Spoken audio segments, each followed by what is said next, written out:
What do you think about people getting stuck in grief? Have you seen that where they're just like they can't get out of the pit and it's kind of derailing their life? And this, sadness has kind of become their closest friend. What do you think about that as a grief coach? Sure. I use myself as an example. When Robin died, I was in that pit. The good thing is I was at a better place in my faith life. So even in that pit, I was choosing the correct way to handle it. I would say if you're really stuck, if you can recognize that in yourself, to lean on at least one person that can help get you out of that ditch. I think that is so important to just be vulnerable and to say, I am stuck and I can't get out of it. And if that is not God, if that is not your faith, find somebody who loves you so much that they will be by your side in getting through it.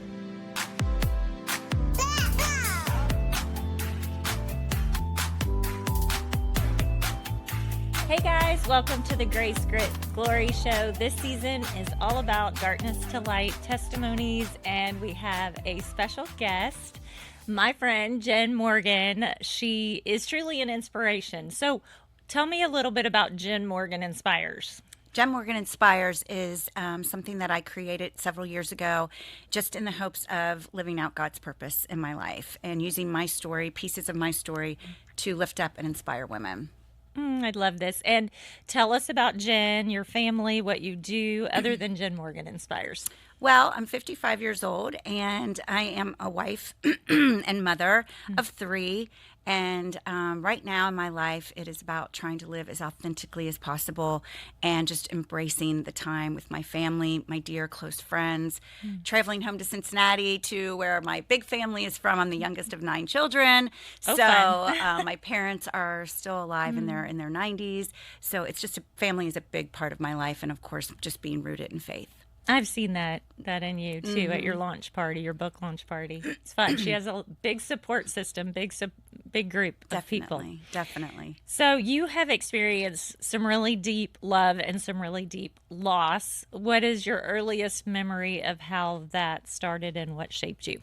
Well, of course, the love is just being from this big Catholic family. I was raised Catholic, and my family, just our faith is definitely the foundation because of my parents and because of my upbringing. So the love is just remarkable. The loss, though, began when I was 8 years old, and my oldest brother, Mark, was 22 and died in a car accident, tragically 2 days after Christmas. So that is where the loss in my life got a stronghold and kind of shaped my grief journey, and but also came with a lot of love as well. Yeah. You've shared with me that sometimes our struggles are not always visible. What does that mean? Like, what was happening underneath the surface for you all those years? Yeah, I would say underneath the surface, it was wearing masks. It was saying, a lot of us do this. So even when I was a child, putting on a mask of being happy and playing and just kind of avoiding what was actually happening, because at 8 years old, I don't think I knew what it meant to grieve. I just went along with the flow. And so I had to, I think wearing masks is a huge part of pushing it down and not bringing that to the surface, because you just kind of didn't know what to do with it. Yeah. And I don't think my parents knew what to do with it, losing a child and then raising 8 additional children after they lost one. Right. So it was just very confusing time. Yeah, it's very traumatic for everyone involved, and you're so young. And I know that the enemy tries to come into our lives very early when it comes to our sexuality. Like he'll try to come in and awaken it. And I've heard it compared to like a lightning strike of a tree. Like if a tree gets struck by lightning, it grows like crooked. So I know there was some abuse in your background. Do you feel comfortable talking about that Sure. a little bit? We're not going to give the enemy any glory from Definitely the darkness, but I think sometimes it's helpful for people. They feel like they're the only one. Yeah, for sure. I had an experience with someone outside the family when I was about 10 years old. I would say the age kind of, but it was after my brother had died. And I think for me, it was something that unfortunately made me feel like I was getting attention. It gave me like an opposite response of running and screaming and yelling and telling. It was more of, oh, I'm getting attention. This person likes me. You know, when you're the youngest of 9 children and one has died tragically, you kind of get lost in the shuffle of everything going on around you. And so you want your voice to be heard. And so maybe you laugh a little louder, Yeah. you talk a little louder, you want to make jokes and things like that. So it made me feel like, wow, I'm getting a little attention. Unfortunately, it was in the sexual abuse form. So that was very difficult looking back on that. You know, I have actually heard that. We've had another sexual abuse victim, and there is this conflict within of like, this kind of actually feels good, but I know it's wrong. But it's like this conflict of like, and then we blame ourselves. Like, that happened. I actually liked that Yeah. part of that, and you didn't want it and you didn't welcome it. So what would you say to someone who's been sexually abused, if there was like one thing that you could share with them, you would want them to know? Definitely to tell someone. Yeah. I mean, I think that would be the number one thing. And I know that seems so obvious, but it wasn't to me, especially as a child. Yeah. And this was somebody who, it wasn't too much of a, I mean, he was a grown up because he was older than me, but he Yeah. wasn't fully an adult. So Okay. though I knew he knew it was wrong, Yeah. it just seemed like maybe he didn't realize he could really get in trouble for it. I don't know Yeah. if that makes sense, but It does. So I would say tell someone for Yeah. sure. And is that when a mask came on? Because I know, because I've read both of your books, like, you are always considered, and I would even say this about you, like the extroverted, the fun one. So what made you put that mask on? I think we see a little bit of it. And then how did you take it off? Yeah, what it led me to do is that need for acceptance and attention led into my teenage years, to my high school years, with boys, promiscuity, just doing the things that I thought would get me attention. And so Yeah. that was a way that I did that. So I was always laughing. And that mask, I didn't know it was a mask. I do feel like I'm an outgoing person. So Yeah. I do feel like that's part of my personality and what draws people in and what God gave me, these certain qualities. But as I've evolved through it and started to take the mask off and realize that I really do like my alone time, and I like being introverted, and I like being with my family and just doing smaller things. It used to be so grandiose, and there's always an event and a party and all of those things. Now it's just my mask slowly came off when I realized why I was wearing it. Yeah, I do love when you throw a party, though, Jen. I You do. I throw can the throw a best good party. parties. I just They're so I haven't fun. done it in a while. Your book launch was epic. Yeah, so. that was fun. Getting off topic there, but I understand, because it's almost like running from the pain, trying to feel that pain and like ignore it, like, oh, let me just go have fun over here, and then I don't have to think about or process this, which is interesting and leads me to my next question. Is, you've had a lot of loss in your life, not just the loss of something really special, being a child and someone older taking that from you, but you've actually lost people that you loved through death.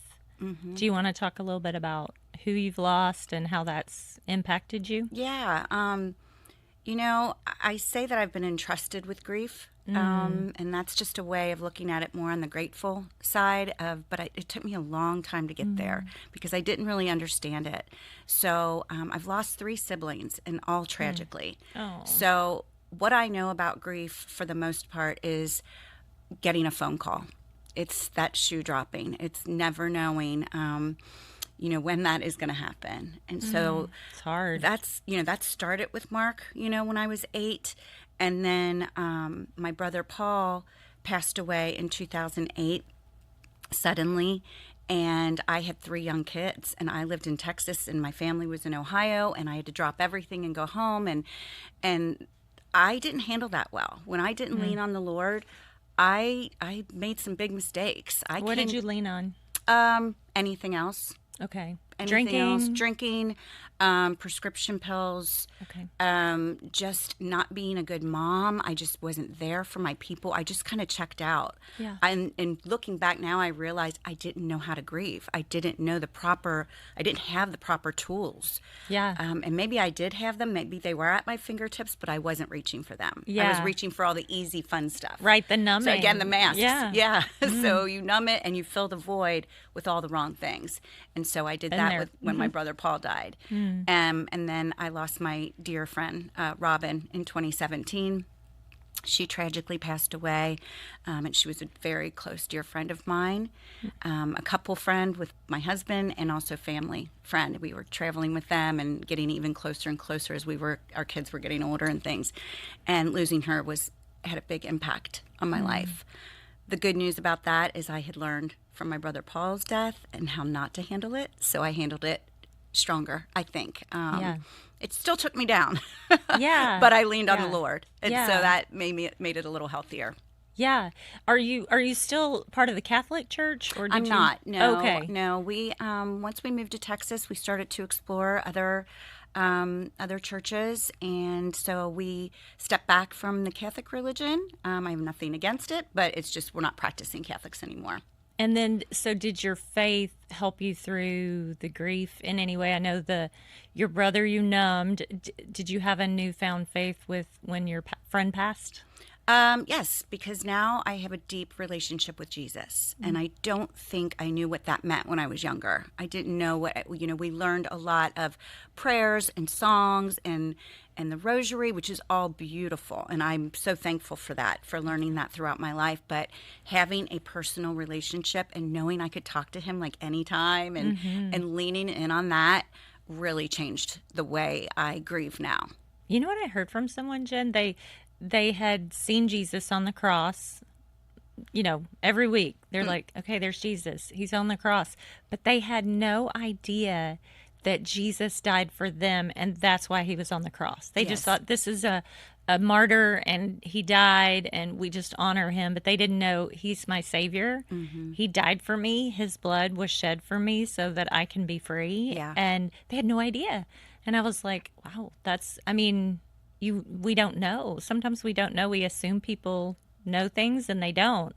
And even just over the last year, I've had a new revelation of what the blood of Christ paid for me. I was still kind of working and trying to earn it, and it's like, you really did that just for me, so I don't have to do all this other stuff. So Well, the great thing is it's ongoing. yeah. Our faith journey is ongoing. Amen. It's not stagnant, and it shouldn't be. Even with doubts, even with Yeah. questions, he wants us to doubt, because then we're going to draw him in even more. And I think that's what I did. I was learning and growing all throughout. And definitely I have failed. I've stumbled so many times. But if I keep clinging to that, then I know I'm going to be okay. And that's the hope in all of this. That's what Jen Morgan Inspires is clinging to the hope. I love that. I think there's a reason we're both named Jennifer.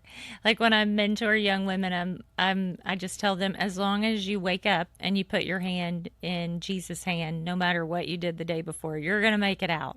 Like sometimes we have consequences for our choices, but you're going to make it. Yep. Because I think the tendency is to turn away from him and to numb, and whether it's with sex or medication or whatever it may be, we there's so all many have things. something that goes on the throne of our heart. And if it's not God, it doesn't matter. Sometimes it looks good. Sometimes it's performance, Yeah.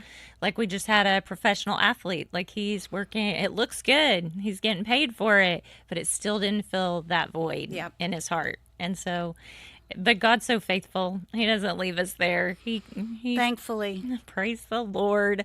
So you lost your sister, you lost another sibling. And so you're going through all this grief, and you now have Jesus, so he's leading you out of the grief. How did he do that? Well, then I lost another brother. Yeah. So this is my third brother. He died during COVID. So that was tragic. He was in Seattle, and that was a major shutdown. So getting there, and my sister and I went and faced that together. One of my sisters and had to collect his belongings and see some things we didn't want to see, and but because of that strength over the years, in my faith, as sad as this is, and the tragic loss, it's the gratitude that maybe it was time. Sometimes, not sometimes, people are just better off this earth and in heaven, and they're Yeah. at peace, and we knew he was going to be at peace Yeah. with God. So Yeah. I think just getting through grief is writing. Music was a huge opening for me, just leaning in on that and accepting the grief and leaning into it, Yeah. crying and taking the time to be alone and canceling plans and saying, I can't do this today, and not caring if people are going to be upset with you, because that's Yeah. part of grief. If you just jump into normal life and ignore the signs, I think you'll just go backwards. Yeah. What's your best tip? Because I know you're a grief coach. What's your best tip you've learned in coaching? I would say giving yourself permission to rest, going at your own timeline, and embracing the sadness, but also being willing to go at your own pace. I think that's Good. really important. I think stages are there, but they're not on a checklist kind of thing. Like once you're sad, and then you're denial, and then you're angry, Yeah. and then yay, you're done grieving. It's just not how it works, at least in Yeah. my experience. Yeah. Zach, who was on the show before you, we didn't talk about this, but he said he would still be like, I pick up his phone and want to text Armani, his best friend. And it's like 3 years later. So it's just a process. What do you think about people getting stuck in grief? Have you seen that where they're just like, they can't get out of the pit and it's kind of derailing their life? And this, sadness has kind of become their closest friend. What do you think about that as a grief coach? Sure. I use myself as an example. When Robin died, I was in that pit. The good thing is I was at a better place in my faith life. So even in that pit, I was choosing the correct way to handle it. I know some of my family and friends might not agree, because there was a lot of late night tears, a lot of late night of my Robin playlist. Yes.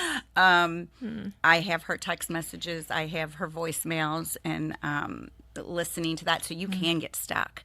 Yeah. And it is about leaning on people. And that is why grief coaching, that came to me out of nowhere. I never thought I would be a grief coach. I thought, Yeah. who am I to, who am I to help people through this Yeah. when I've done so many things the wrong way? But I would say, if you're really stuck, if you can recognize that in yourself, to lean on at least one person that can help get you out of that ditch. I think that is so important, to just be vulnerable and to say, I am stuck and Yeah. I can't get out of it. And if that is not God, if that is not your faith, find somebody who loves you so much that they will be by your side in getting through it. I love that, Jen. You like during the process, I've told you things and you'll just follow up with me. You'll be like, how are you doing? It's not like trying to fix someone. And I love in your book, you call it ditch divers. Yeah. But you're a good follow-upper. Yeah. I would say.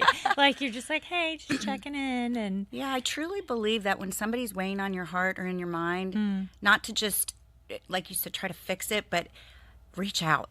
yeah. I don't want to have regrets. I've lost too many people to have those kind of regrets. Wow. Like, what if I didn't call or text? And if that bothers somebody, then they can tell me to go away or block me. But until then, I'm going to keep following up. No, I think everyone, because you aren't trying to fix, you're just like, hey, checking in. Like, you doing okay? Yeah. Like, Yep. that's the kindest thing. It's something that I think is somewhat rare and it shouldn't be. Yeah. I need to do that more. I think it does come with experience with grief. When you lose so many people tragically, you don't Yeah. want that call. Yeah. So, yeah. Yeah. What would you say is the first thing someone, I know you mentioned rest, but that they should do after the call? Like, what should, I mean, I know there's 100 different scenarios, but Oh, the healthiest thing that you could recommend. That's a tough one because it is so different Yeah. for each person. Okay. But Yeah. I do think leaning into the people that you love. I Yeah. really do thinking being honest, not putting the mask on like I'm okay, I'm fine, I'm just going to stay busy. Those are all fine. That's all Yeah.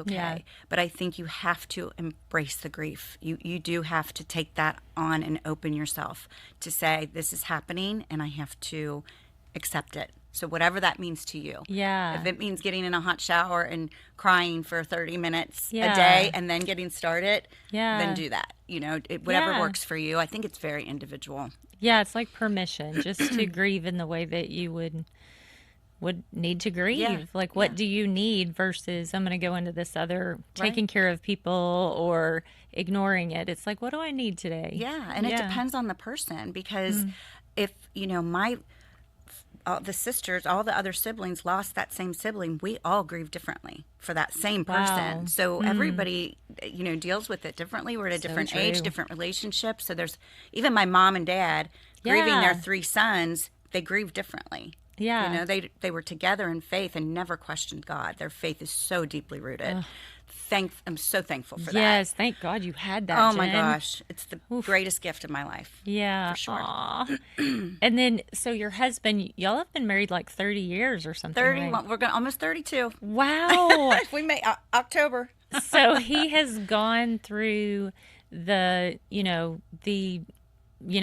prescription pain medication, I think it was, Oh, yeah. addiction, and the Yep. the numbing, and I'm sure no one's perfect. I'm sure I know him a little bit. Kevin, I'm sure he's Yeah. not perfect. He's not But perfect. Nope. so We don't like that word. did y'all ever consider divorce? Did you? We did. We've known each other. We became friends in high school. Became Aw. best friends and didn't really start dating until after high school. Yeah. And got married young when we were 23. And so, Aw. going 32 years of marriage, you're going to have some pretty big bumps in the road. You're Right. changing and evolving all the time. Yeah. So divorce was on the table a couple of times for us. But thankfully, because of our faith, because of our love of family, and because of our deep friendship, Yeah. we just always found a way to forgive and love each other through it, and found ways and tools to just keep going and stay together. And now he'll be mad at me. He's not 55 yet. I am. But now that we're 55 and almost 55, we have found just a deep partnership and love, and seeing our kids grow and be in their 20s and enjoying that journey. So I'm so glad that we fought our way through that with the help of God and family. From an outsider's perspective, your husband is so much fun. I witnessed him supporting his wife. He did a runway model Yeah. walk. Yeah, at the fashion show. Yeah, he got up there. He had Jen's books. He was so proud of his wife. Like, in the program for the event, it was like, I'm Jen Morgan's hype crew or something. Yeah, hype guy or something like that. it Yeah. was so cute. Yeah, I love it. He's a huge support. We've supported each other through so much. Aw. We financially through the years, we've had some major rough patches and ups and downs, and we've just always been each other's biggest fan and biggest supporter, encourager. And if we didn't have that for each other, we probably wouldn't be together as well. So Yeah. it's just having all of those tools and stuff, and the fun, the laughter. I mean, Yeah. that has kept us. I do believe that laughter is one of the best medicines, Gotta and have fun. we have that. So his You do. sarcasm comes into play quite a bit. Yes. Hence 50 and Friendless. Yes. Well, and so you have 2 books. You have Bring It On, that's now in Dove's library. So Yes. excited. And 50 and Friendless, Table for One, Please. So they're both amazing, if I can say, because you. as the publisher, I got to know these books. I've read through them more times than I can count.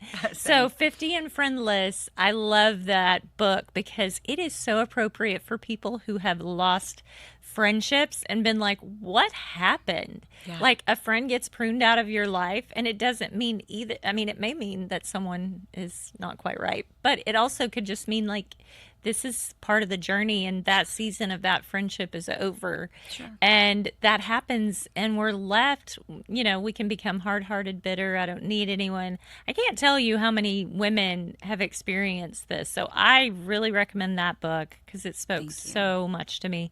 And Table for One, please tell them about what that means, because I think that's funny. Well, Table for One, please. 50 and Friendless is definitely a play on words and a sarcastic name from Kevin. When I went through some friendship breakups, unexpected friendship breakups, these were women that I actually thought were going to be in my life. These were women like family. So I totally resonate and understand with the idea of people being in your life just for a specific time, and I embrace that, and I love that. But these are women that I was a little surprised by. So, Yeah. and then not having the closure or the communication or I the hate that. conversations. That is what really broke my heart. And again, with grief, I don't want to lose people. Like, I take friendship very serious. Yeah. I'm very loyal, and I feel like almost anything can be worked through. Yeah. So the fact that we couldn't work through things, that hurt a lot. And so Table for One made me have to look inside and say, how do I become a friend to myself first? And maybe how did I play a part in this breakup? And really take a deep look into Jen and look in the mirror, and then go out and embrace it and have a table for one, or stay home and cuddle up with a good book, or, sit outside in the sun with the dog and, a glass of wine, or just sit at a bistro and have a cup of coffee and, breakfast by yourself. And so I think the more comfortable I got with that, I realized that I really enjoyed it. And now the people in my life, I value so much more. I have such great women in my life, including you, and so many women from my childhood. I have core friends that I grew up with, and then just friends that I've met here in Texas. And so it just makes me value those friendships a little bit more. So the table for one just means the smaller groups, instead of always being surrounded by such a large group to make the fun. That's so good. Yeah. Jen, you're so lovely inside and out. you. This woman's, I don't like the energy or vibe, but she's just like so full of life, and she's such a good friend. Truly, you got to know Jen. You got to you. follow her. But this is the Grace, Grit, Glory show. As we wrap up, what is a way that you saw God's grace, or you had to have the grit to endure, or where does God get the glory? You can pick one of them or all. Well, I can touch on all of them briefly. Grace is every day of my life is God's grace. Every time I make a mistake or do or say something that I regret, I know that His grace is free to me, and leaning on Him gives me a chance every day, and also extending that grace to others. I think that is huge, because I think some of us don't realize how important that is, that if He gives it so freely to us, we also have to be willing to extend that to other people. Yes. The grit is just that hard work. It's getting through it. It's getting through the hard times, even if you are on your knees crying and throwing your hands up and giving it all to Him. You still have to do the work, and that's where the grit comes in the ditches that you have to climb through, and with other people. And the glory is this. It's every day. It's meeting women like you. It's meeting women that inspire me to keep going with fear and judgment. And you just know there's something good on the other side, and that makes me feel glory in all of it. Aw, I love that, Jen. Thank you so much for coming on the show and sharing. Thank you for having me. Yes, where can people find you? They can find me at Jen Morgan Inspires on Instagram and Facebook, and my website is jenmorganinspires.com. And on YouTube, that's kind of just starting, but Okay. yes, my website is where all of the info is. Okay, wonderful. And then would you mind just praying for people who may have lost someone or a friendship and they're just kind of heartsick? Yes. Okay, thanks, Jen. Heavenly Father, I ask that you comfort anyone who has lost someone in their lives. Give them the peace that they are looking for, the permission to rest in your arms, in your spirit, in your words. And God, I just pray that they find hope in you for the next day and the days moving forward, and accepting your grace and your glory. Amen. Amen.